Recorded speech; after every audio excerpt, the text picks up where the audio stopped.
ver melhor. Isso, por exemplo, como ela usou de exemplo que eu dei ali, que eu percebi que a poltrona estava me engolindo. Isso não é difícil, mas também não é mental. Acho que dá para entender um pouco a partir do que a gente já falou, que o problema do homem ocidental moderno é que ele está instaurado na sua mente. E há um abismo entre a cabeça e o coração.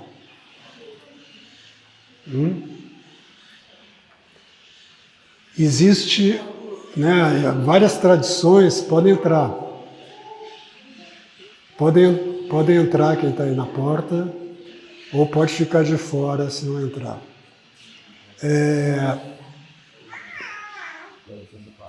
Quando se fala do olho do coração, claro que isso é uma metáfora, mas é um símbolo adequado.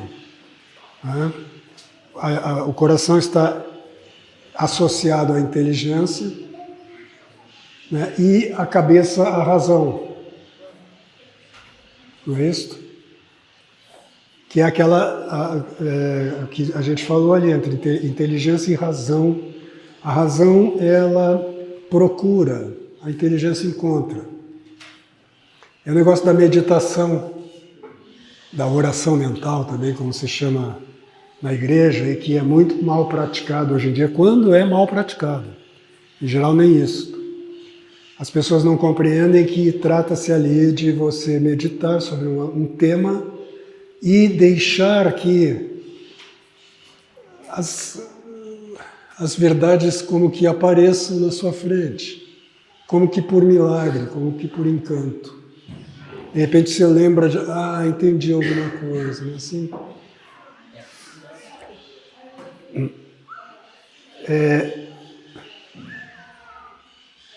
Até a Nicole falou, né, que às vezes é muita teoria, né? É que a gente usa a teoria no sentido do discurso, que também tem esse sentido, de novo grego. Theorein, em grego, eram as filas, né, que se formavam para os santuários, né? Então tem essa ideia de discurso. Mas theorein também é ver. Tem dois verbos em grego para ver. Theatron tem a raiz de teoria. Teatro é o lugar onde você vai para ver. Theatron, né? Átrio, atron, edifício.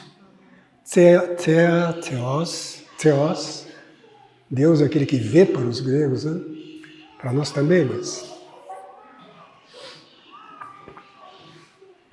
Então, eu vou dar algumas indicações, na verdade são como pistas que eu estou dando para vocês, porque não tem como nós fazermos um treinamento.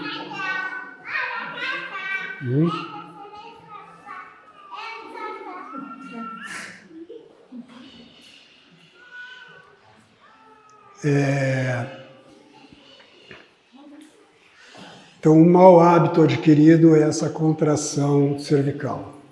Porque o que acontece? Se eu soltar a cervical, minha cabeça cai. Então, naturalmente, você, durante o dia inteiro, tem uma tensão aqui para sustentar a cabeça, olhando normalmente. Mas, aqui também é uma zona muito inervada, como a lombar.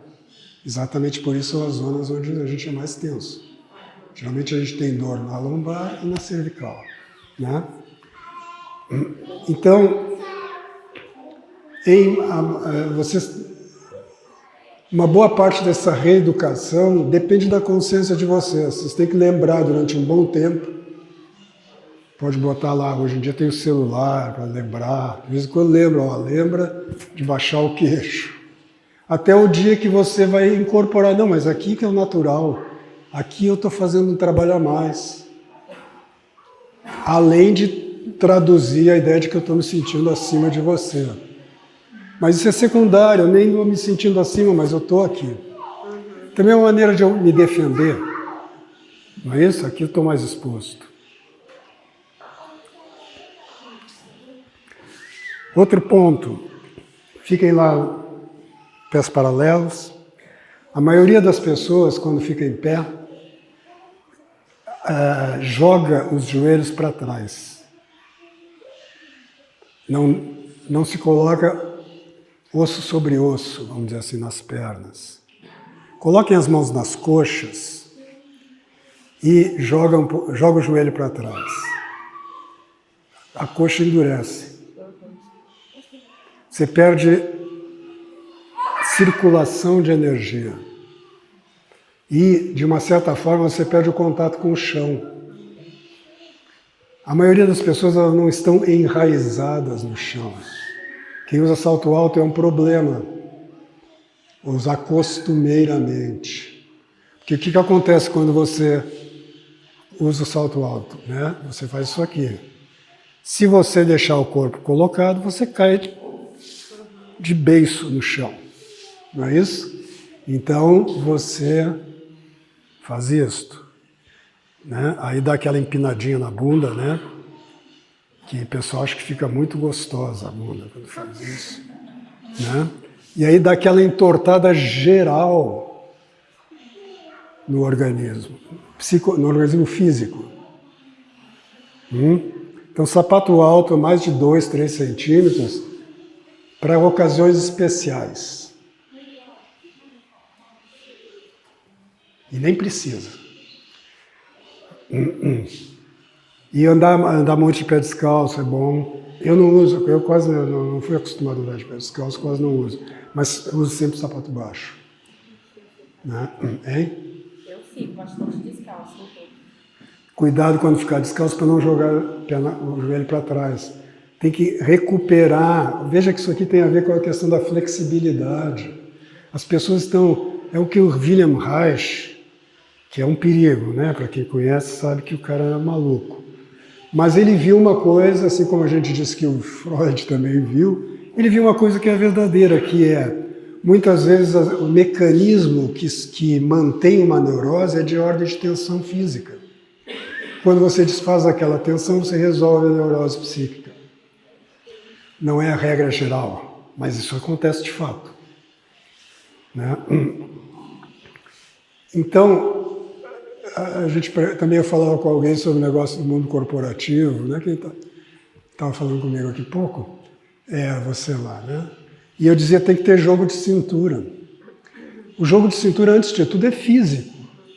Porque se você já está um pouco duro aqui, é o que o Reich chamava, ele dizia que as pessoas têm uma espécie de couraça muscular. Só que ele achava que assim, por isso elas não chegavam no orgasmo total, como dizia o Arrigo Barnabé. E que quando elas conseguiam se desfazer, elas chegavam no orgasmo cósmico. E que a morte do Cristo, né, foi um orgasmo cósmico. Aí ele, enfim, ele morreu louco. Então eu não aconselho o estudo do Reich, senão com muito cuidado para quem é da área. Mas isso é verdade. Existe uma interação muito íntima entre corpo e psiquismo. Né? E muitas, às vezes, problemas, eu não diria neuroses leves, podem ser resolvidas via corpo. E tem muita gente que trabalhou com isso. Na década de 70, ali, Moshe Feldenkrais, Thérèse Beterra.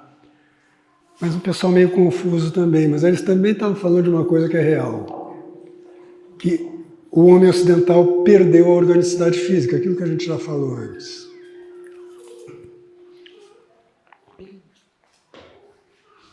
Então são 2 pontos que eu gostaria que vocês observassem. O terceiro é a lombar. Também as pessoas muitas vezes têm muita tensão na lombar, isso deforma. Então você já começa criando e se torna habitual um defeito físico que acaba gerando. Porque você está meio torto e não percebe. Não tem como a gente resolver isso aqui. Porque isso é um processo físico, leva anos, meses pelo menos, mas tem a ver com o problema da consciência mesmo, concreta. Imagina, se o teu corpo não está vivo, como é que você espera ter consciência do cosmos em volta de você? Você tem, mas ela é um pouco mental. Eu olho e não vejo direito.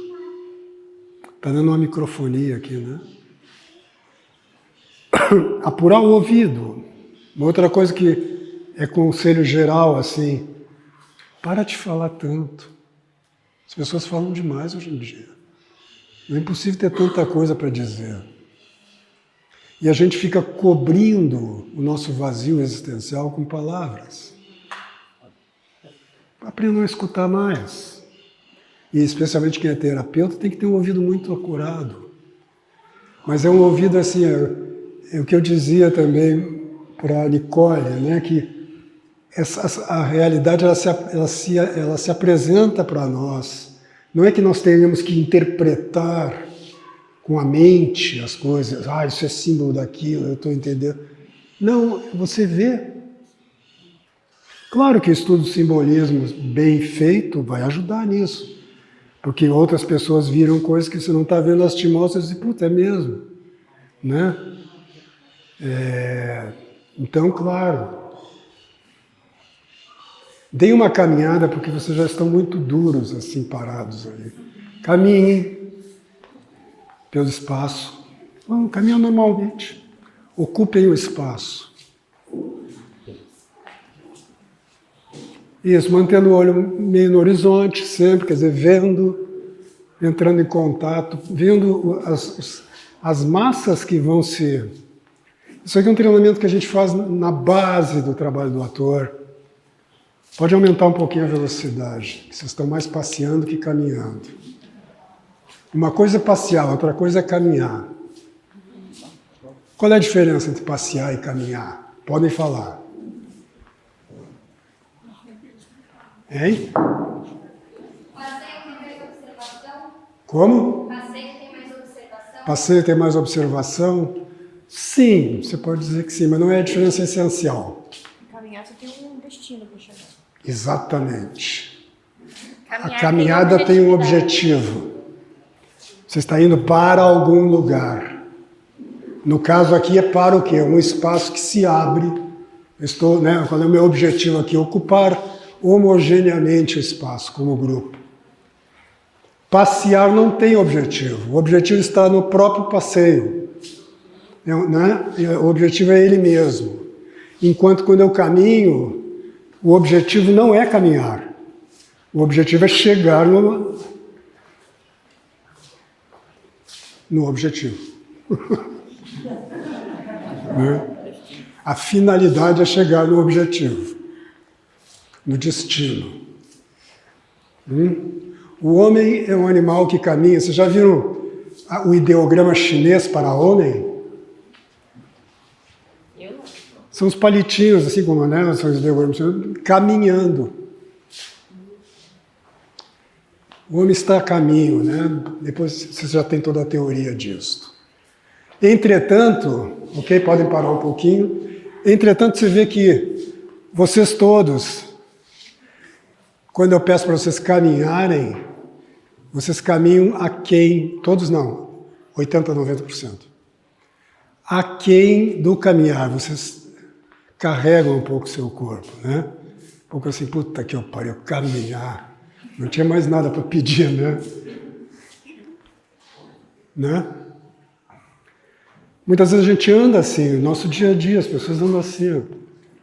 Tudo bem? Tudo estava bem. Não é isso? A diferença é enorme, é a mesma coisa de sentar sobre os isquios. A sua postura básica, o que em teatro a gente chama do neutro, né, o normal, é nesse nível aqui. Mas, a mesmo descanso da poltrona, a gente descansa no dia a dia. As pessoas, por exemplo, têm o hábito de ficar sobre uma das pernas. Olha que lindo. Se acentuar um pouco, então... Aí ela já... você está... Aí ela corrige, né? E aí, ó... Sempre sobre uma das pernas. Tudo bem, não tem nenhum problema de vez em quando descansar numa perna. Mas a sua postura no dia a dia deve ser sobre os dois pés. Por isso que você tem dois.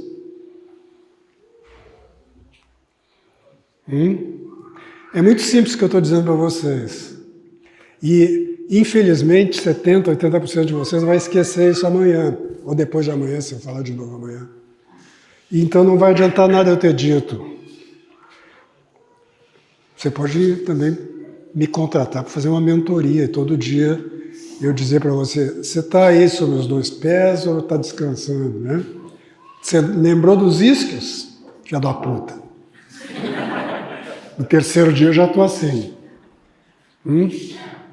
Isso aqui é fundamental, gente. Vocês são jovens ainda. Esse negócio do... Eu tenho uma grande amiga, grande assim, faz muito tempo que eu quase não vejo, que era bailarina e ela sempre usava salto alto. Salto 5, 7. Hoje em dia ela não pode usar pé descalço, porque a panturrilha já deformou. Está tão tensa que ela tem que usar salto alto o dia inteiro. E ela era bailarina, era uma boa bailarina. Ouviram a reverberação? Ouviram, vocês... Cara, é um negócio lá do Lavelle. Toda fala se dá no silêncio. Tem uma coisa muito bonita que o Lavelle diz nesse livro, que é, ao contrário da visão e da luz, portanto, quando está escuro e você acende a luz, a escuridão vai embora. Na fala, não. Quando você fala, o silêncio permanece no fundo, envolvendo as palavras. Mas para isso você tem que aprender a ouvir. Não é difícil, leva tempo, persistência. Caminhando. Isso, agora finge que tem vontade. E olhem as pessoas, vejam que abre-se um espaço e ocupa esse espaço que se abriu. Qual é o objetivo aqui? Ocupar um espaço. Isto, melhor, começa até a ficar interessante, começa a ficar dramático. Tem um conflito, né?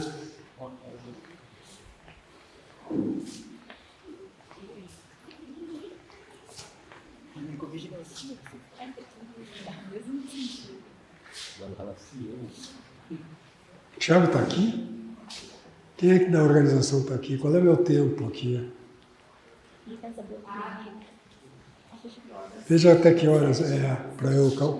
7, 7h30, né? Ok. Pode parar. Quando eu disser ok, pode parar. Ok quer dizer para.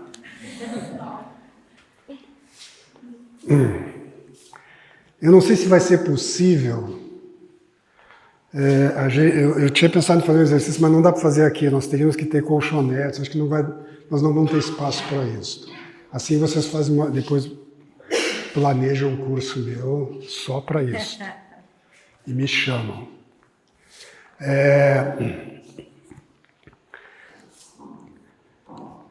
Que é um exercício de relaxamento muito legal, mas precisa 1 hora, então aqui não dá tempo para a gente trabalhar com isso.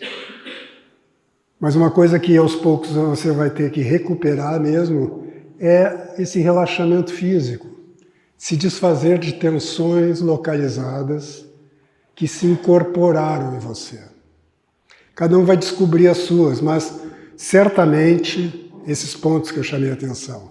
Nuca, lombar, ombros. Né? Você aperta aqui e já dói, não dói? Ó. Fazer massagem, essa coisa, você sabe aquela bolinha, né?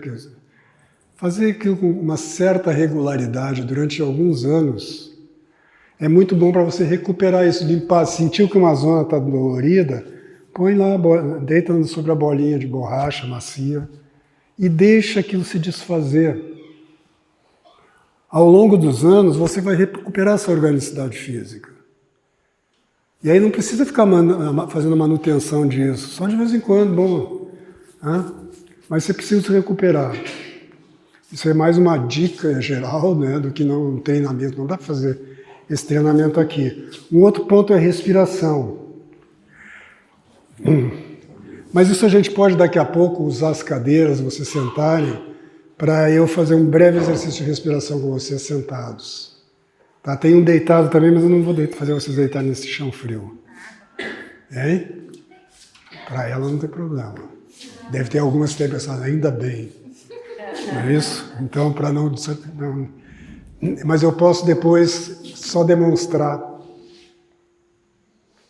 Ou vocês podem comprar o do curso Encontre Sua Própria Voz, que tem lá direitinho como é que faz, com vídeo e tudo.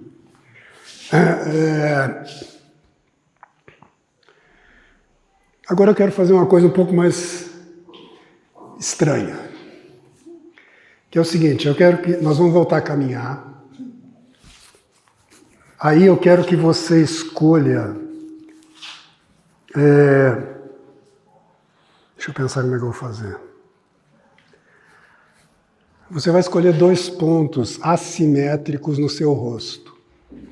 Você vai fazer 2 pontos, escolher 2 pontos, ponto mesmo, não é uma zona. Vai escolher um ponto, se quiser pode até tocar com o dedo, esse aqui e esse aqui. 2 pontos assimétricos. Você vai caminhar um pouco, aí vai parar, cada um no seu tempo, eu não vou dar ordem para fazer isso. Você vai caminhar um pouco, aí parar, nessa posição que eu chamei a atenção antes, neutra, escolher esses 2 pontos e vai criar uma leve tensão nesses 2 pontos. E caminhar com essa tensão e ver o que acontece com o resto do corpo fazendo isto. E caminhar um tempo. Caminhei um tempo, paro, desmancho, você pode até passar a mão para liberar. Escolho 2 outros pontos e imagino que tem uma tensão ali que está me carregando agora. Tá bom? Então vamos lá, caminhando. Essa escolha é imaginária, né? Hein?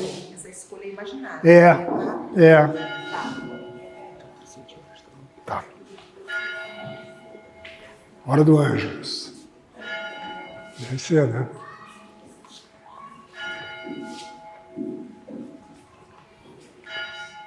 Isso, cada um no seu tempo já pode ir fazendo. Escolhe 2 pontos.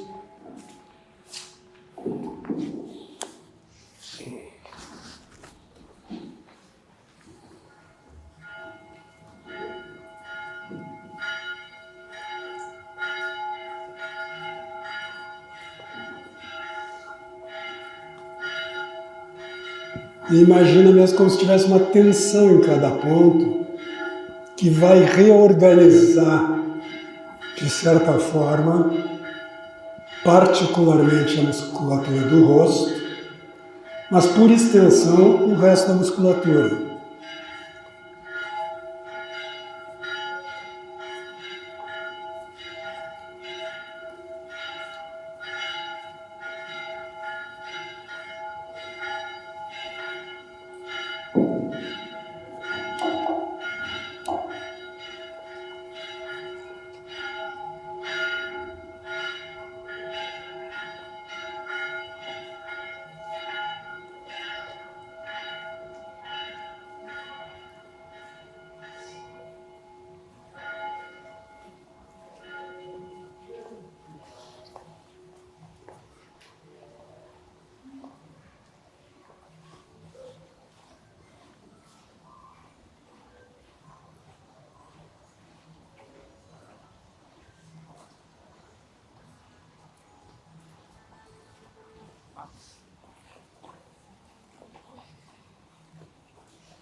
Yeah, just get. Go.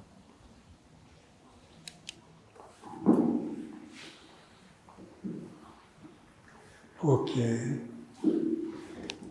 Infelizmente vai ser tudo um pouco assim, de apontar coisas, não é um treinamento, como eu dizia. Alguém quer falar o que observou fazendo isso? Parece que eu me curvo mais pra frente. Parece que Me curvo mais pra frente. Fica muda a postura também. mais pesado. Tá. Fica devagar. Quê? Dificuldade para caminhar. Dificuldade para caminhar. É difícil articular uma coisa com a outra, né? Quer dizer, eu tô só, é como eu digo, eu estou me servindo disto para indicar algumas coisas para vocês. Uma seriedade maior para ele. Uma seriedade maior. Deixa a pessoa sorrindo, né? Dá tudo. Também tem isso, né? O pessoal vai fazer, fica todo mundo com cara de guri cagado. Né? Opa, não, agora é sério, né? O rosto tensionado também. Hein? O rosto tensionado também. O rosto tensionado. O corpo inteiro acaba tensionado. O corpo inteiro acaba tensionado, quer dizer, é difícil encontrar uma organicidade nisso, deixar que o resto da musculatura, né, se adapte, se reorganize. Isso aí só com o tempo mesmo. Isso aqui é um exercício básico de teatro. Hoje em dia não se faz mais, hoje em dia acabou o teatro. Acabou a formação. Quando eu tensionei o rosto, eu senti que eu destensionei a lombar. É possível. Cada um vai ter isso mostra também uma coisa que é fundamental, é que o corpo é um organismo. Se você muda uma coisa, muda o resto. Então, se você tem uma tensão, por exemplo, aqui, não se restringe ao problema de fluxo de energia, de deformação da cervical. Não, isso tem consequências não só físicas, psíquicas. Há uma interação não só entre todo o organismo físico, mas entre também corpo e alma. Falando alma como psique, né? Que é alma em grego. Né? Mas tem uma coisa que vocês poderiam explorar, eu acho que alguns chegaram a experimentar, melhor dizendo isso, que é quando eu mudo, vamos dizer, o estado de alma. É como se eu estivesse agora com um sentimento um pouquinho diferente. Na verdade, é o estado de alma. Você pode fazer isso, depois você pode brincar com essa ideia em casa, enfim. Se, por exemplo, você está pensando demais e fechado, percebe? Você percebe o que estava acontecendo aqui? Eu começo a ficar me preocupado, estou entendendo, e eu vou fazendo um negócio aqui, né? Isto aí não dá para a gente resolver hoje, mesmo. Agora, eu vou reforçar porque é fundamental isso, né? Quer dizer, eu estou apontando caminhos que podem ser percorridos.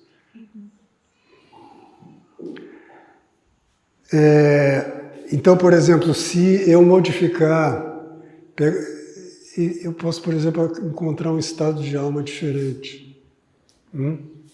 Só físico, mas quando eu mudo isso, eu mudo também a alma. E eu estou como se eu estivesse feliz, alegre. Uma certa alegria, não é muita. Para muito eu teria que aumentar isso, né? E ir para cá. Né? Dizer, pô, o cara tá feliz de estar aqui, né? Tô achando isso maravilhoso. Eu estou achando uma bosta. Mas ao mesmo tempo, né? Você vê como as palavras não têm essa importância toda. Se eu disser para vocês, eu não quero estar aqui, quem acredita? Ninguém. E se eu disser, eu estou louco para trabalhar com vocês. Eu não me aguento de vontade, sabe? Pensei a semana inteira nisso. É verdade, vocês estão rindo? Pô, vocês estão desconfiando da minha seriedade? Eu sou um cara que trabalha com muito tempo com teatro. E agora eu posso ir para uma coisa em que você crê firmemente que eu estou sentindo um certo...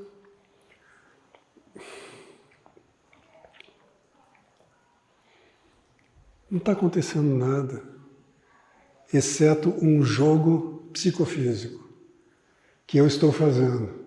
Este eu não é o psiquismo. Não, esse eu não aparece. Exatamente aquilo que a gente falava, é invisível. Nós estávamos falando sobre isso, eu estava me lembrando de uma coisa, o pessoal que acha que assim, não existe personalidade, você... Bom, tem pessoal que acha que você é o que você come, né? Mas tem pessoal assim, você é a sua classe social, etc. Não, tudo isso é material e coopera para a tua situação psicofísica, é verdade. Mas você, se você pense num momento da sua infância, num da sua adolescência, da velhice não dá para pensar ainda, né?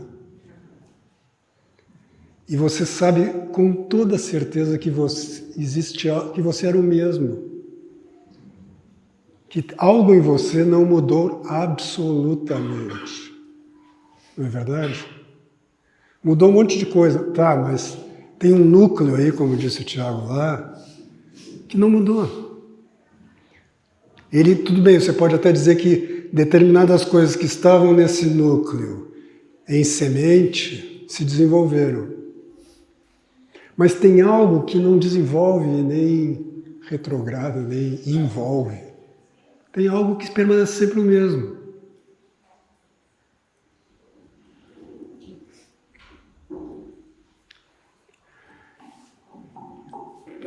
Todos nós sabemos, mas é preciso que a gente saiba, né? Precisa a gente tomar consciência disso, que o nosso estado de alma... Estou deixando vocês em pé agora só de castigo, tá? Porque a gente vai... Mas é bom, né? Tudo bem, né? Tudo bem. Se eu pudesse, eu traria um trabalho mais direto sobre o corpo de vocês. Porque é preciso mesmo flexibilidade, viu? Você vê como você está tenso? Olha isso aqui. Eu nem vou apertar, porque eu nem cheguei a apertar. Fica tremendo o trapézio, tá? Todos nós sabemos que se eu modificar minha condição física, eu modifico minha condição anímica. Né? Tudo bem, podem sentar. Vamos espalhar isso aqui um pouco agora para vocês poderem sentar. Eu vou parar o trabalho físico, que nem foi trabalho, né? Exceto uma batida que eu dei aqui nela.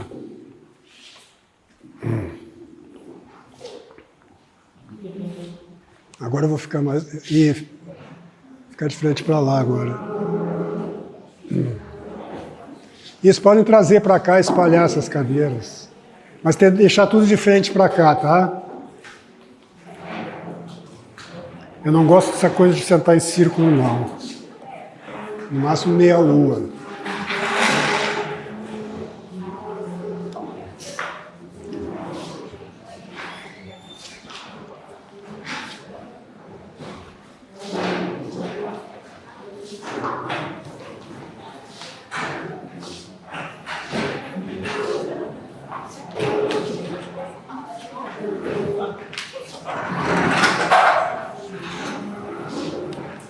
Pode botar o sapato também.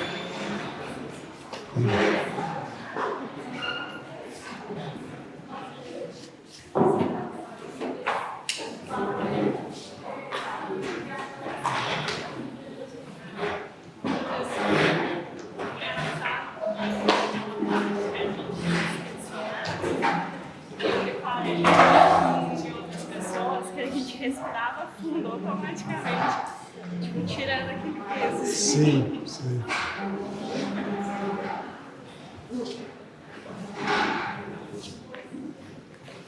Isso, agora procurem, para eu começar a falar, a trazer as cadeiras sem arrastá-las. Que aí a gente pode retomar sem precisar correr. Ó. Isso quem falou, tem um outro psicólogo,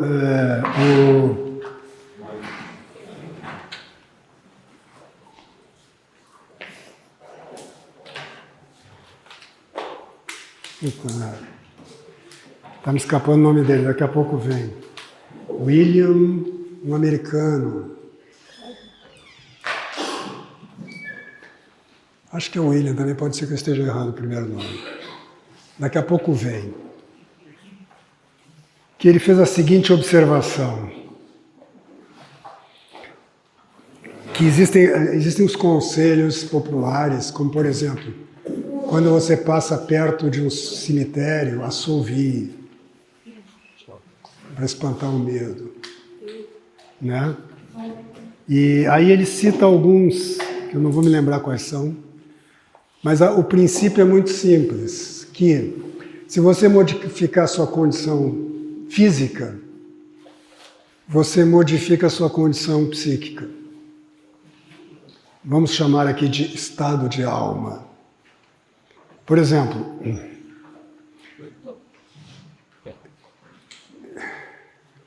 quase veio o nome dele.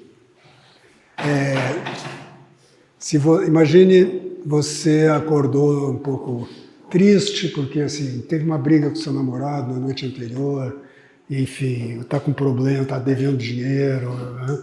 E você acorda e tem que ir para o trabalho ou para a escola e sai meio se arrastando, você já está naquele estado de alma, né? Putz, né? E aí você vê o ônibus que você não pode perder porque senão vai chegar atrasado e vai embolar todo o seu dia a 100 metros de distância e você dá um pique para alcançar o ônibus. Quando você entra no ônibus, onde está a tristeza? Não é? Desapareceu. Porque ela é incompatível com aquele grau ali de energia física, e com aquela respiração. Quer dizer, então, todos nós sabemos que o nosso estado de alma depende ou pode ser modificado a partir da modificação do corpo. Assim como uma modificação do psiquismo vai modificar o corpo, né? Em que as pessoas atentam mais isso, né?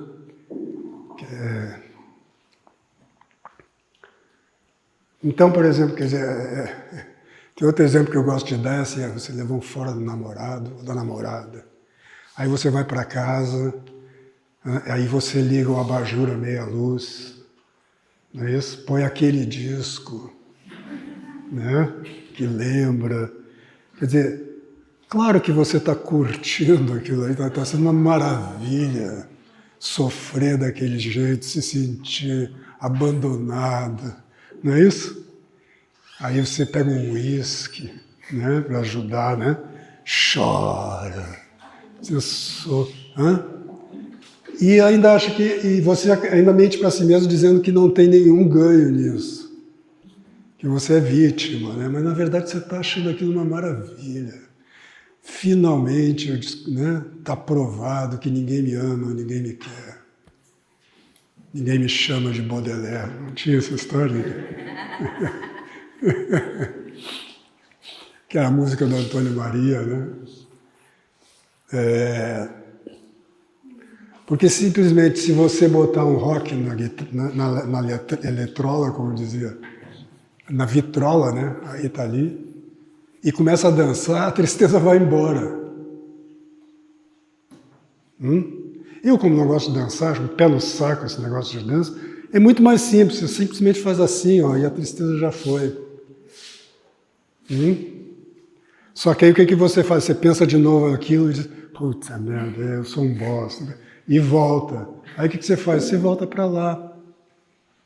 Então, esse negócio de que assim, eu sou vítima dos meus estados de alma é balela.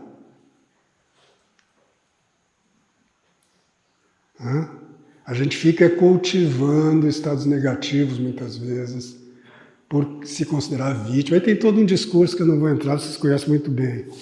E eu também conheço, não penso que eu sou um iluminado. Mas o teatro nos ensina isso. É uma pena que a maioria dos atores não aprende isso. Porque não estão interessados em aprender porra nenhuma hoje em dia. Mas isso pode ajudá-los. Quer dizer, se você pensa, por exemplo, a tristeza, sempre você respira pouco, diminui a quantidade de ar. Porque o ar vai te dar vitalidade, não é isso? E você não quer ficar vivo, você está triste. Aí suspira.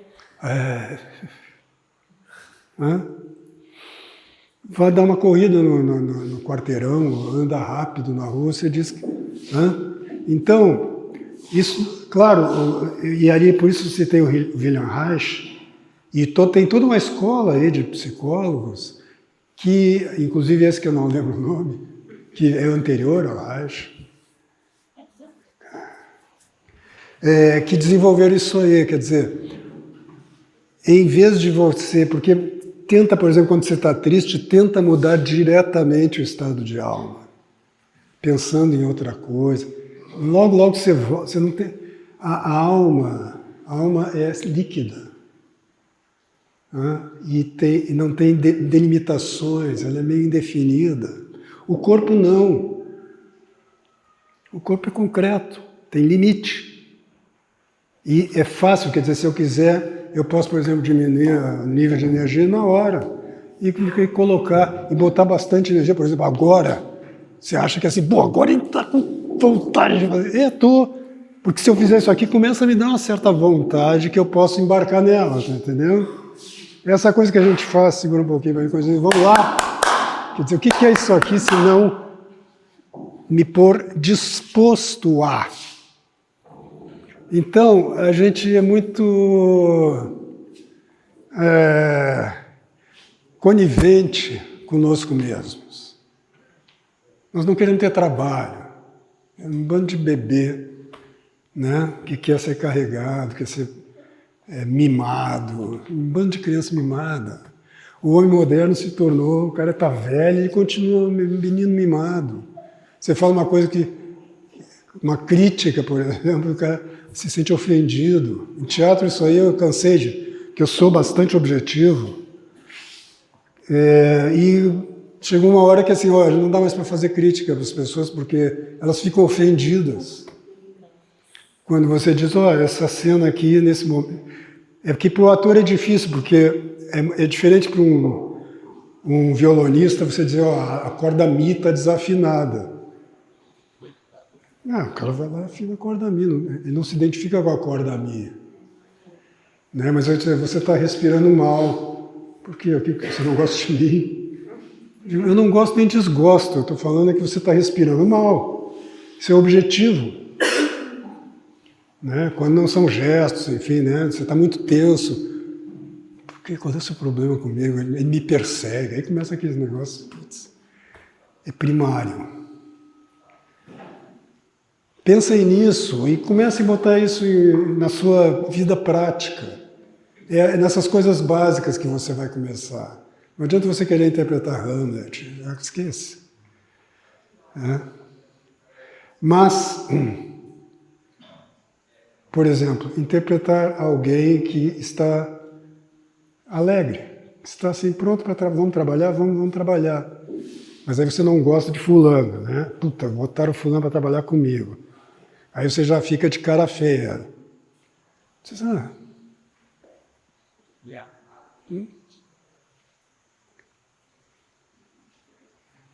Os nossos estados de alma se materializam no nosso corpo. Não é assim? Essa coisa, né, que você me perguntava, como é que eu vejo quando alguém está irritado? Eu digo, basta olhar para a cara dele. Eu não preciso ter sinal, a respiração está mais rápida, há uma tensão na sobrancelha. Não, está evidente.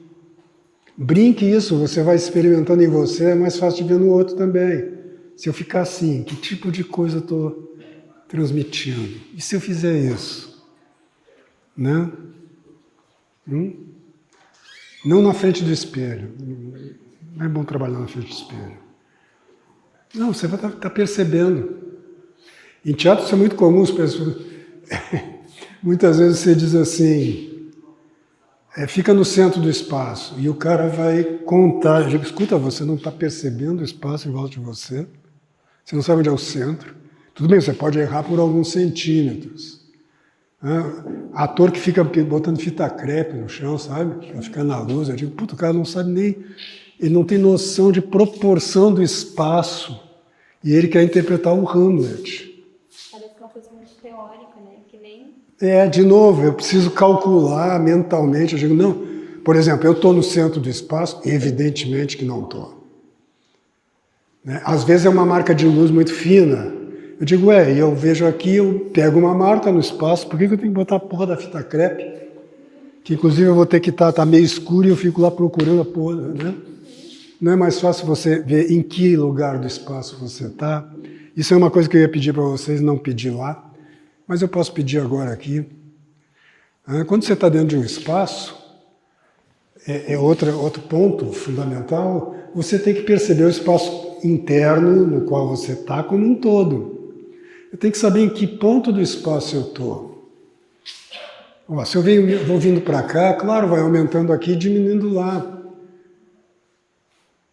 A minha visão de vocês é diferente daqui do que se eu vier para cá. Aqui, por exemplo, eu estou começando a perder vocês. E eu estou começando a centrar aqui, né?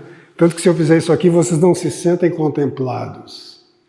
E ela se sente particularmente contemplada. Por quê? Porque eu estou fazendo isso. Não precisa ler, né? Quando agora se aproxima é porque está dando mais atenção. Não, porque eu posso inclusive me distanciar e continuar mantendo a atenção. Só nela. Vocês estão todos com ciúmes dela.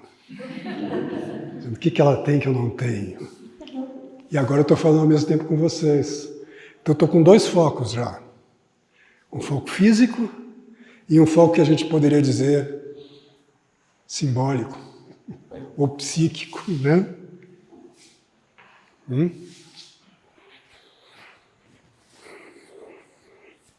Vocês podem ficar em pé onde estão mesmo, não precisa sair daí. Agora eu queria que se vocês lembrassem do seguinte, do chão sobre o qual vocês estão apoiados. E perceber não é bem a palavra, porque você não vai imaginar, né, que esse chão continua. Vocês já viram o tamanho da Terra? Então, você está apoiado num planeta que é enorme e que, enfim, te sustenta. Não tem como você escapar disso. Inclusive está nos puxando para baixo, não é isso? Se você soltar, você cai. Então, tem uma música da Laurie Anderson que chama Walking and Falling. Não dá para cantar aqui, e mesmo que desse, eu não ia cantar porque eu não canto. Canto mal e porcamente. Mas a música, ela é minimalista, né? Então tem uma batida que se mantém e ela vai falando. Mas a ideia da música é assim, que você está caminhando, aí você vai cair, e ela diz, and you catch yourself from falling. E aí você se pega e não se deixa cair. E é por isso que você está caindo e caminhando ao mesmo tempo. Então, caminhar é uma coisa que a gente poderia ter feito lá, né? Caminhar é desequilibrar-se e manter-se em desequilíbrio. Porém, apoiando-se na realidade, vamos dizer assim. E agora pense no espaço. Vocês já viram o mapa astral? O mapa astral tem a linha do horizonte, né? Que na verdade é a linha que passa no centro da Terra. Então não é a linha do nosso horizonte, esse horizonte está bem mais alto. Mas simbolicamente é. Então, nós temos uma linha do horizonte e temos tudo aquilo que está abaixo do horizonte que nós não estamos vendo, mas com o que nós estamos contando. E temos tudo aquilo que está acima do horizonte que a gente deveria estar vendo, ou pelo menos em relação. Podem sentar. Isso aí é outro conselho que eu dou.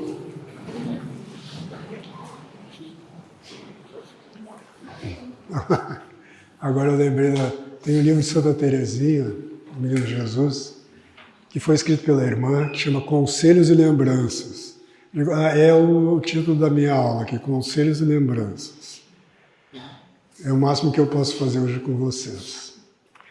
Um outro conselho é, comecem a olhar para o céu. A maioria das pessoas não olha para o céu. A maioria das pessoas não sabe onde está o leste. Agora, por exemplo, eu também não sei, porque eu não tenho céu aqui para olhar. E, portanto, aqui eu estou desorientado. Em termos cósmicos, estou orientado na sala. mas eu não sei para onde está o leste. Mas no meu dia a dia, tá para lá? Ela sabe, você olhou para o céu aí? Na hora que eu cheguei, o sol desceu lá. Lá? Deve estar lá. Então não é, leste está aqui? Não importa, depois se vocês quiserem, a gente aproveita as estrelas só para nos localizar. Mas o homem moderno, citadino, não olha para o céu. Isso significa que no seu dia a dia ele está desorientado. Ele não sabe, Oriente é leste, não é isso? E aí ele quer encontrar um sentido para a sua vida. Você não sabe o sentido do seu corpo. Você não sabe onde o sol nasce. Você não lembra disso. Por quê? Porque no nosso dia a dia, de novo, lembra da conspiração do Bernanos ali? Uma conspiração universal contra a vida interior. Mas a vida interior inclui isto. Então não é uma vida interior solipsista, né? Estar em contato com a realidade concreta. Por exemplo, se você vive um pouco aqui, ó, você já está fechado, você sai na rua aqui, ó, você não vê o céu, você não vê as estrelas. Na cidade tem pouca, mas em geral dá para ver. Tem que estar em São Paulo, em dia de poluição, para não aparecer nada. Mesmo em São Paulo, eu morei 25 anos em São Paulo. Dava para ver o Cruzeiro do Sul, dá para ver sempre, Orion, né? As Três Marias, né? Como chamam, que é o cinturão de Orion. Né? De maneira que quando você observar a Lua também, né? As fases da Lua. Agora, por exemplo, nós estamos em Lua cheia, né?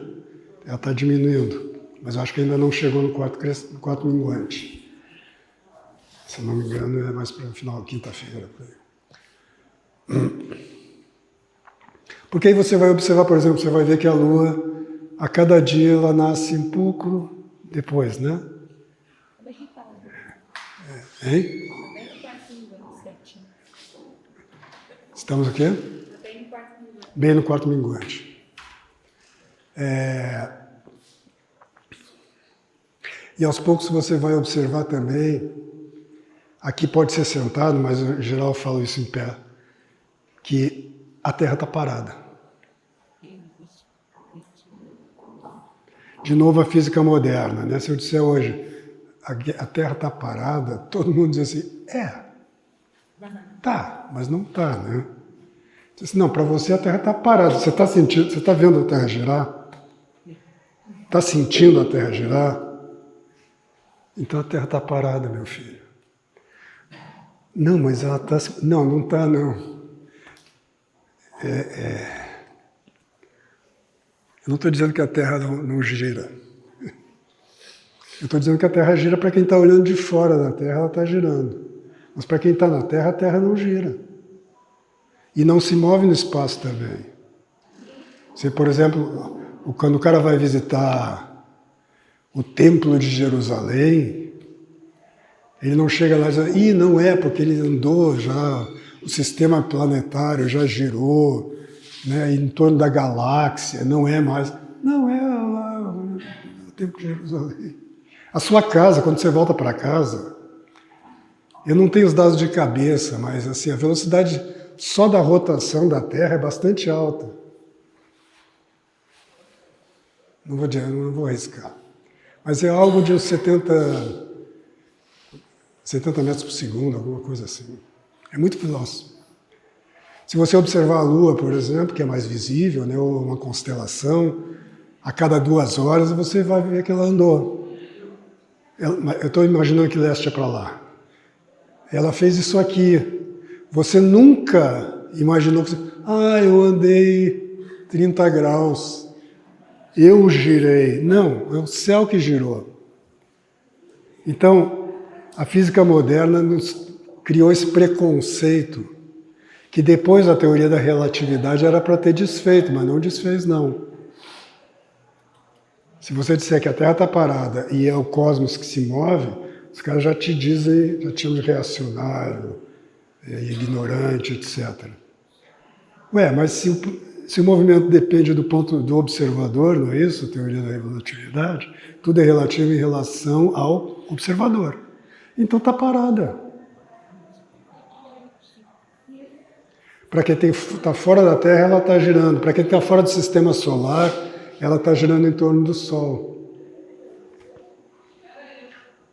Então, eu aconselho não que você se torne um geocentrista, porque você já é. Para você, para nós, a Terra está no centro do universo, não está? Ou você está na periferia, está olhando o centro em algum lugar. Não, você está no centro do universo.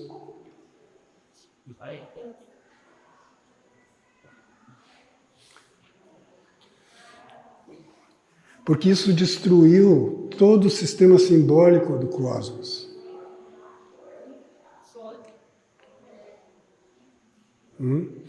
E dá para a gente recuperar sem se tornar um idiota, tá entendendo? Não precisa. Você pode saber, não, do ponto se eu estiver fora da Terra, a Terra está girando em torno do seu eixo. Mas se eu estou com os pés sobre a Terra e olhando da Terra, não é a Terra que está girando. É o cosmos em minha volta que está girando. Você diz que o Sol nasceu, não é? As pessoas sabem disso. Mas por que ela... Vocês percebem que isso é causa de alienação? Mesmo de neurose? Porque o cara não acredita mais na sua percepção física. Ele acredita no discurso teórico da física, de uma ciência. E acha que essa ciência é capaz de dizer o que é a realidade. E é por isso que aí você começa não a confiar mais nos seus olhos. E a piada do Groucho Marx, né, que o Olavo sempre contava, né, que ele dizia para alguém, você vai confiar em mim ou nos seus olhos? A maioria das pessoas confia no outro e não nos próprios olhos. Então você sabe muito mais coisa do que pensa. E não sabe muita coisa que você acha que sabe. Então, um dos trabalhos mesmo de ascese que a gente tem que fazer é fazer uma espécie de anamnese, de mapa do que você sabe e do que você não sabe. Por exemplo, você sabe quantos anos você tem, não sabe? Mas muitas vezes você esquece. Até porque tem esse eu mais profundo que não tem idade, né? Eu noto isso, por exemplo, eu estou com 66. Eu tinha um avô que morreu com 62. E eu me lembro, olha, quando ele morreu, eu já era adulto, tinha 20 e poucos anos, 25 anos. Ele me parecia muito velho. Aí eu penso em mim hoje, eu digo, não, mas eu não estou nem com aquela idade. Eu não estou nem com 62. Assim, como assim? Aí a gente começa a entender uma ideia que está lá nas Escrituras, em São Paulo, e estava na missa tridentina. Na missa nova não tem essa frase, que começava a missa com essa frase, né? Introibo ad altare Deo, ad Deum qui letificate iuventute mea. Entro no altar de Deus, ao Deus que alegra a minha juventude. Então São Paulo dizia isso, né? O meu corpo está degradando, está cada dia pior. Mas eu estou me renovando todo dia. Isso é possível fazer, se você não confundir os planos, né? E eu, como já estou velho, eu não dou mais arrego para velho, não. Porque até os 60 eu não podia dizer muita coisa. Não sou idoso ainda. Agora eu já sou. Eu digo, vocês são todos uns babacas. Sabe? Quer dizer, os nossos velhos são ridículos em geral. Coitados, eu não estou... Enfim, é um drama. Na verdade é uma tragédia esse negócio. Eu me dá uma dor quando eu vejo baile da saudade, sabe? Digo, não quero nem olhar isso. Tudo cai aos pedaços, né? E eu fico imaginando depois ainda, né? Os caras ainda vão para a cama. Aquilo deve ser uma maravilha. Né? Parei e pensei, ai, Né? Você já faz assim, ai, não, assim não dá. Ai, estou respirando, parei, eu estou sem ar. Tadinho, eu sei que vocês talvez conheçam velhos assim, eu conheço também, e tenho uma certa compaixão, mas ao mesmo tempo tem um olhar rigoroso de assim, escuta, você que construiu isso aí. Hoje em dia as pessoas querem ser jovens até os 70, 80. Né? E não dá para fazer isso, a não ser em espírito. Aí dá. Mas as pessoas confundem os planos. Não caiam nisso não, meus filhos, meus netinhos. Hã? Tudo tem seu tempo. E a velhice pode ser muito frutuosa, pode ser muito boa. Fisicamente, não, claro que não. Fisicamente você está caindo aos pedaços. Mas no mínimo é interessante ver alguém dizer isso com alegria, não é?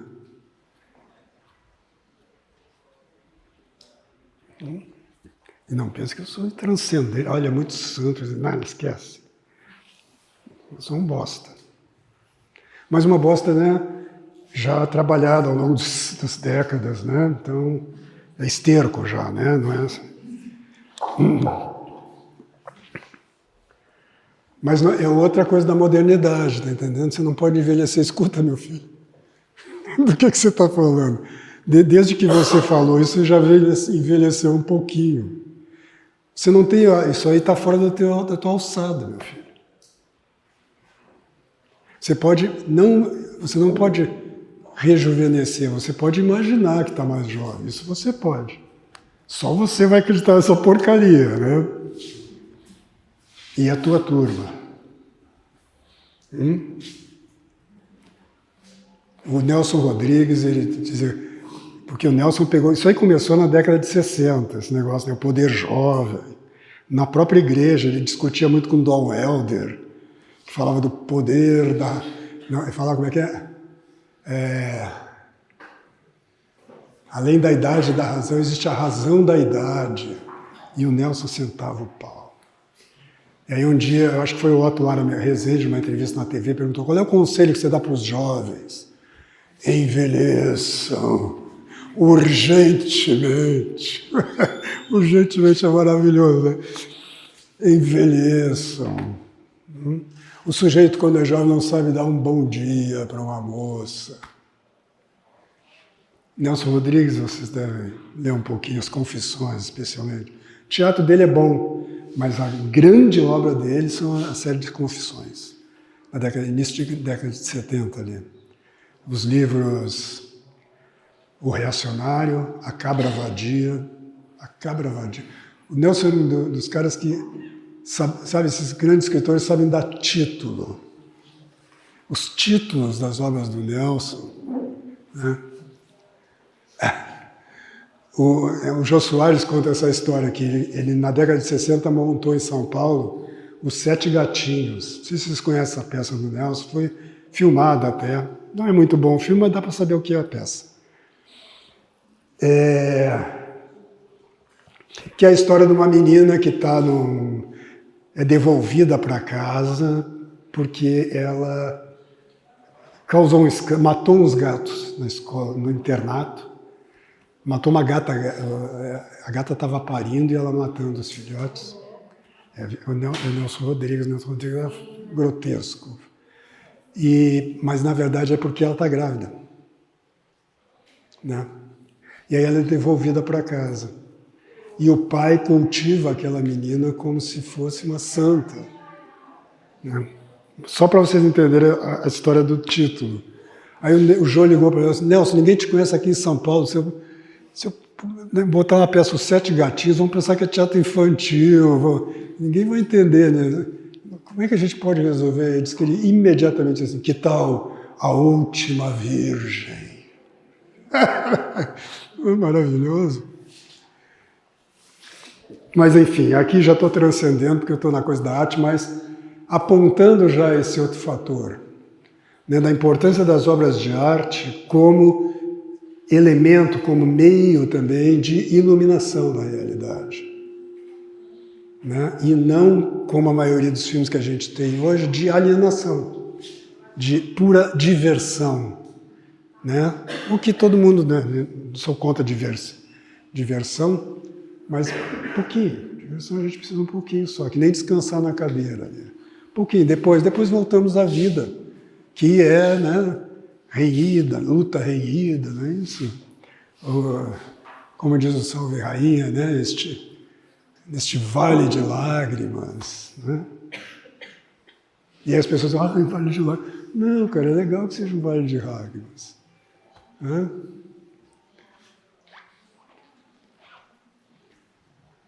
Bom, acho que está bom. Não, temos 20 minutos ainda. Então a palavra é vossa. Perguntem lá o que vocês querem saber.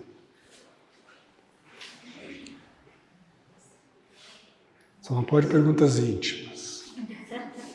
Nem de ordem sexual. Você falou que a gente consegue fazer essa modificação de, vamos dizer assim, o estado da alma, né? Que a gente consegue subir e tudo mais. Como articular isso com a nossa sinceridade interior, para a gente não conseguir lidar com os sentimentos mesmo, não levar como uma caricatura, assim, mas realmente levar aquilo profundo, né? Aquele espírito profundo dentro de nós, mas fazendo essa articulação diferente do nosso estado interior. Deu.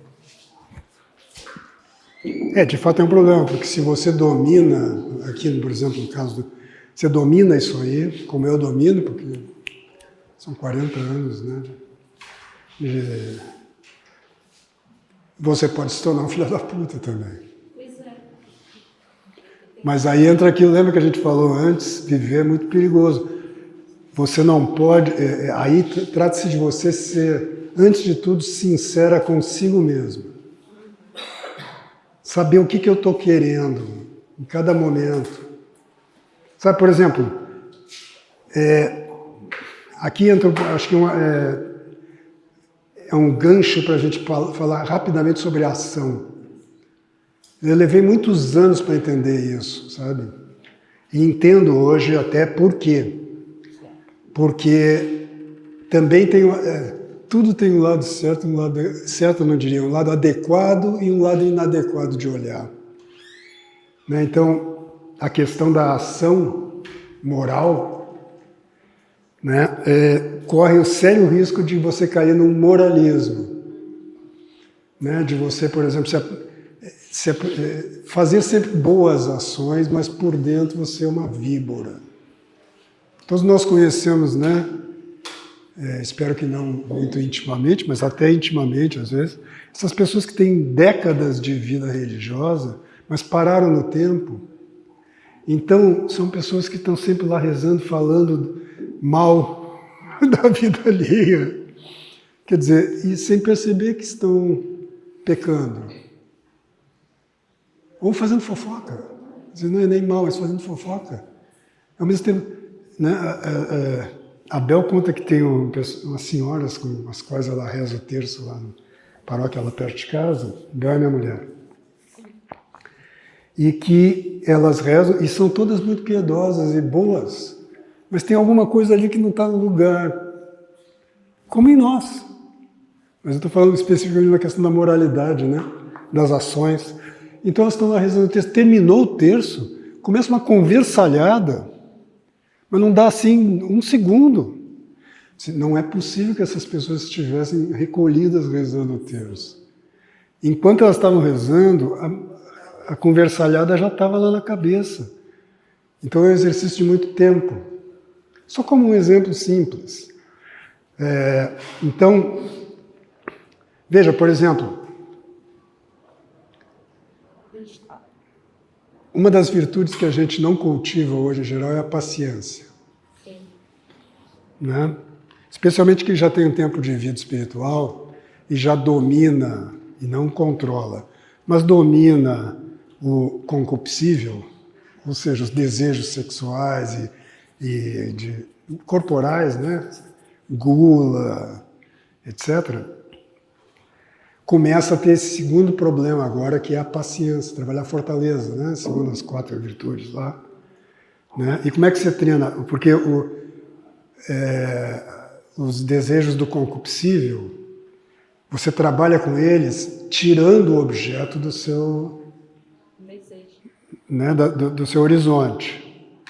Quer dizer, se você tende a beber álcool, você, né, tem a tendência ao alcoolismo, você não pode entrar no bar. Né? Porque se você entrar, ou seja, como se diz na tradição, não se dialoga com o concupiscível. O concupiscível você corta. Agora, a paciência é o contrário. Eu tinha um mestre espiritual que dizia assim, você quer treinar a paciência, contrata um chato para ficar do seu lado o dia inteiro. Ou seja, a paciência você cultiva em presença das dificuldades. E você vai aguentar, não vou estourar. Né? Estou a ponto de estourar, aí sai um pouco. Daqui a pouco você volta. Outra coisa que eu queria te dizer. Portanto, você está usando isso aí da alma, que eu falava antes, de uma forma positiva. Né? Porque se eu me colocar aqui nessa situação, eu já estou mais aberto para você. E você vem falar comigo, você nem percebe que... Né? Tem uma passagem de Santa Teresinha, por exemplo, ela gostava de servir uma irmã que era reclamona, mal educada. Né? E um dia essa irmã vira para ela e diz assim, irmã Teresinha, por que você gosta tanto de mim? E você vê que ela gostava tanto, mas não no plano psíquico. No plano psíquico ela continuava sentindo uma certa repugnância, porque nesse plano aí é isso que acontece nesse caso. Mas ela estava olhando isso num outro patamar. De certa forma, também é uma luta interior. Claro. O grande inimigo somos nós mesmos. Né? Então, se você tem esse trabalho de sinceridade mesmo, eu não vou mentir para mim mesmo. Não se preocupa ainda com a mentira para os outros. Eu estou sendo um pouco hipócrita. Não se preocupa com isso, mas você está sendo hipócrita por amor à pessoa. Se for por amor à pessoa, o nome não é hipocrisia. Agora, se você está sendo porque você está querendo ser admirado, aí é. Mas o problema é a sua vaidade, não a hipocrisia. Então você começa a dar nome aos bois, sabe? E aí, se você tiver esse exercício de sinceridade, né, consigo mesmo, dizer, o que eu estou querendo, né? O que eu queria, essa coisa do exame de consciência, né? O que eu queria naquele momento. Essa semana mesmo, teve um dia que eu estava vendo a obra de um cara que eu admirei muito. E eu senti surgir em mim, agora não está surgindo pensando nisso, mas surgiu inveja. E ao mesmo tempo, eu disse, mas é admirável, mas algo em você que dizer tão admirável que eu gostaria que eu tivesse feito. Então, não importa muito que surjam esses desejos, essas sujeiras na nossa alma. Importa sim que você deixe passar como nuvens no céu. Ignora isso e continua fazendo o que você tem que fazer. Né? Não sei se eu chego a te responder, mas então porque é um jogo, é um fio de navalha. Não se achar tanto, né? Não se achar, você não é nada. Você não é nada. Como de São Paulo, né? O que é que você tem que não te foi dado? Então você está te orgulhando do quê? Né? Se a gente medita todo dia sobre isso, aos poucos você vai absorvendo. Leva tempo. Né? Ainda mais nos tempos que correm, onde tudo conspira mesmo com a alienação, contra a vida interior, como diz o Bernardo Osso. Né? Mas, enfim, uma pessoa que cultive de fato a vida interior modifica o seu entorno. O negócio não é milagroso, porque se a gente entender, é óbvio. Né? Não tem pessoas que você está junto delas, já tem umas coisas que você já não diz, Quer dizer, não, agora na frente dele não vou dizer. Porque você percebe que ela é melhor que você. Então, se todos nós procurarmos ser melhores um pouquinho, e ser melhor um pouquinho é o quê? Parar de fazer merda. Deixar, né? Quer dizer, cooperar com a operação divina na nossa alma. Alguém mais quer falar?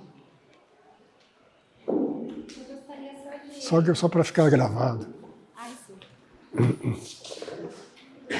Como a gente está nesse âmbito da corporeidade, nesse caso do texto, né? Tem algumas pessoas que rezam o texto caminhando. Sim. Então elas andam e rezam o texto até para tentar se concentrar.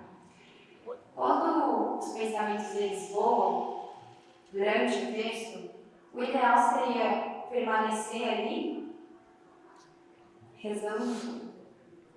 Então, o pensamento vem, ele corre e você retorna. Sim. Ele vem, corre e retorna. Para que isso vá mesmo interiorizando dentro de nós. Sim. Mesmo na meditação isso é assim, né? A gente começa, por exemplo, você pega o tema de meditação, vou pensar sobre a morte. Daí você começa a pensar, bom, né? Começa a meditar sobre isso. Daí a pouco vem uma associação e você vai nela, né? Por exemplo, se eu pego um cartão de alguém que mandou quando morreu, aí você lembra que eu tinha que mandar imprimir aquele texto, né, que estou devendo para fulano, aí fulano leva, e você vai embora. Então o que você faz? Você volta, quando percebeu, volta para cá. Porque se você começar a dizer, não, mas eu também estou sempre me distraindo, você continua indo, né? Então, o texto como exercício espiritual, e nesse sentido de treinamento, vamos dizer assim, da concentração, aí ele teria que ser feito parado, né? Para esse objetivo. Eu mesmo rezo com frequência andando o terço. Mas eu tenho há muitos anos meia hora diária sempre de oração mental. Isso aí é sagrado. Então é aí que fica esse trabalho de concentração, né? de perceber estar na presença de Deus, se bem que o terço te coloca na presença de Deus também. Mas se for caminhando ou dirigindo, muitas vezes eu rezo. Hoje mesmo eu vim para cá na estrada rezando o terço. Não é a mesma coisa que... Né? Mas quem é que já dizia que o pior terço é eu não rezar? Acho que foi João Paulo II. Sim. Não seria um pouco, porque assim, eu vejo que as... Só para ficar gravado. Eu vejo que as orações elas têm propósitos diferentes, às vezes, Sim. a forma de fazer. Sim. Uma das coisas que eu já ouvi com relação a essa questão do terço andando é que, de alguma forma, ele fica um pouco linear entre a contemplação e a atividade. Então, de alguma forma, é uma maneira de estreitar um pouco a distância que existe entre essas duas coisas. Sim. Entre a atividade e a contemplação.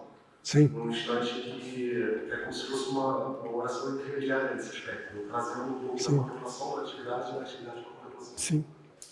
E tem mais coisa ainda, né? Porque aquilo que a gente antes falou não é unívoco, né? Então você, por exemplo, também está intercedendo, Nossa Senhora está usando isso por alguma razão, né? E muitas vezes, né, tem formas em que a gente oferece cada dezena por alguma intenção. Então, isto também vale como oração de intercessão. Então, todo exercício, esse tipo de exercício, nunca é negativo. A famosa jaculatória também, né, que você fica repetindo e lembrando de vez em quando. Aliás, vem de jacula, né, que é flecha. Então, jaculatória é uma flecha que você lança para o céu, aí a luz do céu entra, desce, e aí você volta para cá e quando vê já está escuro de novo, aí outra jaculatória. Né, vai te dando... Então, estar na presença de Deus, contar com a ação de Nossa Senhora também, no terço, pedir ajuda. Saber assim da nossa condição, né? A gente vive rodeado de muitas distrações, né? De Sim. muitos ruídos, né? Sim. Eu tenho um santo, não sei se é São Bernardo de Claraval, que ele diz que, falando disso, né, da distração, que ela falou que a gente está fazendo a oração e aí a gente vai para outro lugar e volta, né? Ele falava que esse movimento já é uma oração, né? Eu percebi que eu saí, eu voltei. E voltei, né? E olha, São Bernardo, que dizem que São Bernardo não sabia como era o teto da cela dele, porque ele nunca tinha olhado. São Bernardo. Olha o nível de vida interior de um cara desse. Mas é isso, né? Então você vai cultivando, né? Outro dia eu estava lendo, tem um belo livro de Dom Bernardo, não me lembro sobre o nome dele, né? Tem aquele nome meio polonês, né? Horowitz, acho, né? Chama Buscando Verdadeiramente a Deus, eu acho. São as palestras que ele deu. Hein? É lindo esse livro. E eu estava lendo outro dia, está esgotado, mas a gente andou trabalhando, a gente quis editar lá, né? A gente tem uma editora pequena. Mas parece que eles vão reeditar lá. E se não iam, agora vão, porque a gente perguntou, vocês vão ficar com o direito autoral ou pode liberar para a gente? Não, nós vamos reeditar. Eu espero que reeditem. Vale muito mesmo. É assim para leitura espiritual. Mas tem um momento que, falando Nossa Senhora, ele diz o seguinte, que Cristo e Deus, Pai, enfim, ele nos visita de vez em quando e vai embora. São as visitas de Deus, né? Como se diz. E ele diz que, não, Nossa Senhora não. É que nem mãe mesmo, está sempre ali. Olha que bonito isso. Só isso já, veja que é como na meditação, né? Estamos falando do texto, eu lembrei de algo, e você vai articulando essas coisas, né?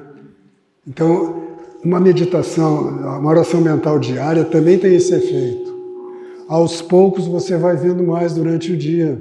As associações surgem você por encanto. Sabe? Hein? Eu acho que é buscando verdadeiramente a Deus. Isso mesmo. É isso, né? Hein? Dom Bernardo Horowitz, Horowitz.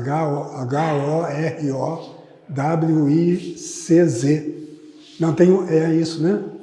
Se não é muito parecido com isso. Então tá bom, gente, acho que chegamos no nosso tempo. 2 minutos ainda temos, para 7. Mas eu estava falando com o Tiago antes, talvez ele reestruture um pouco o horário, tanto de hoje quanto de amanhã. Porque eu falei para ele sobre a missa lá da Maronita, estou olhando para a Aline porque ela foi lá da outra vez, né? Aí eu comentei com ele, disse, pô, podia ir amanhã na saída daqui. E eu disse, pô, mas lá é às 18. Aí ele disse, eu vou pensar um pouco, vamos ver se deu certo. Aí estão todos convidados também, pelo menos os católicos, a assistir a missa lá na Maronita, em Campinas, na meia hora daqui. É na São Charles? São Charles. Maravilhoso. Recolhimento do Altavila, lanches dos de sábado era lá, na São Charles. Eu frequento direto lá.